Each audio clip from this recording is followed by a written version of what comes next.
Bismillahirrahmanirrahim.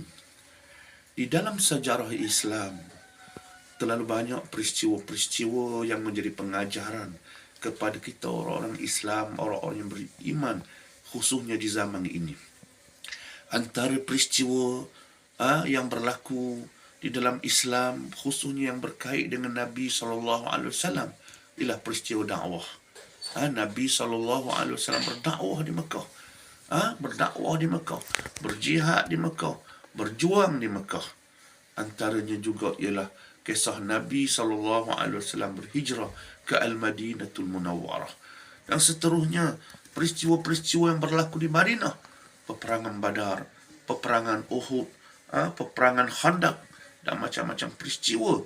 Di mana peristiwa-peristiwa yang berlaku kepada batang tubuh Nabi SAW ini, sama ada yang berlaku di Mekah ataupun Madinah, sesungguhnya peristiwa itu adalah pengajaran, pelajaran kepada kita orang-orang yang beriman di zaman ini dan sehingga hari kiamat. Walau bagaimanapun, kita jangan lupa bahawa apa yang berlaku di zaman Nabi itu antara perlawanan antara al-haq dan batil. Al-batil maknanya perlawanan di antara kebenaran dan kebatilan. Lalu apabila kita melihat di zaman kita di Malaysia ini, sesungguhnya berbeza. Kerana kita juga berbeza. Kerana kita juga berlawan.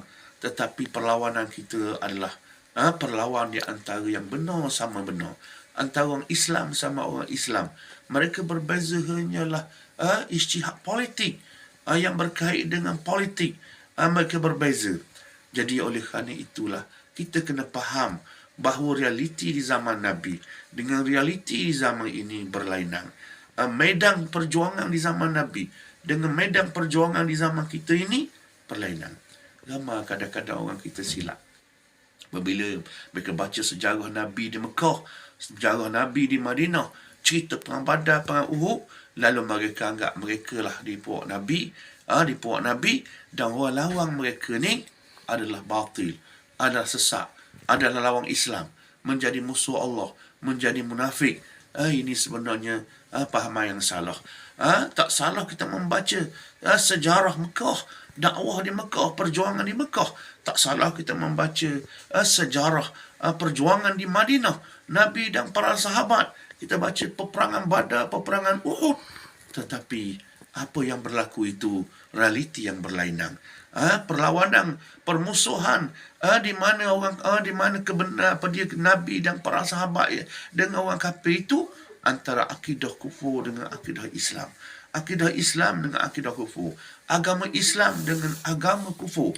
Adapun kita hari ini di Malaysia khususnya sama-sama Islam, sama-sama orang beriman, sama-sama semayang, sama-sama Mekah, cuma parti saja berbeza, isyak politik saja berbeza.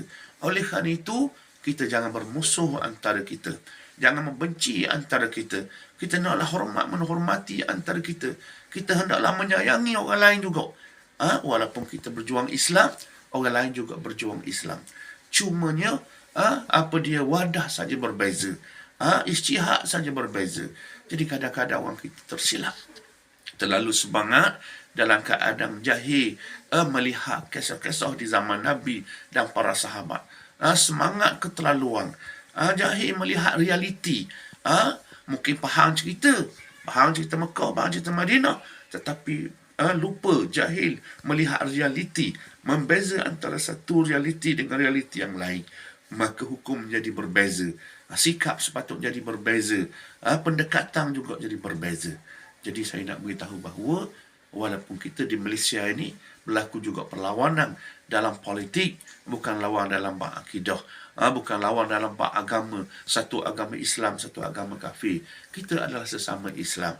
Oleh kerana itulah kita kena faham biar masuk hal-hal seperti ini dan kita kembali kepada Allah dan Rasul sallallahu alaihi wasallam, dan kita banyak bertaubat kepada Allah Subhanahu wa taala sekiranya berlaku kesilapan dalam kerja Islam, dalam kerja dakwah, dalam kerja perjuangan.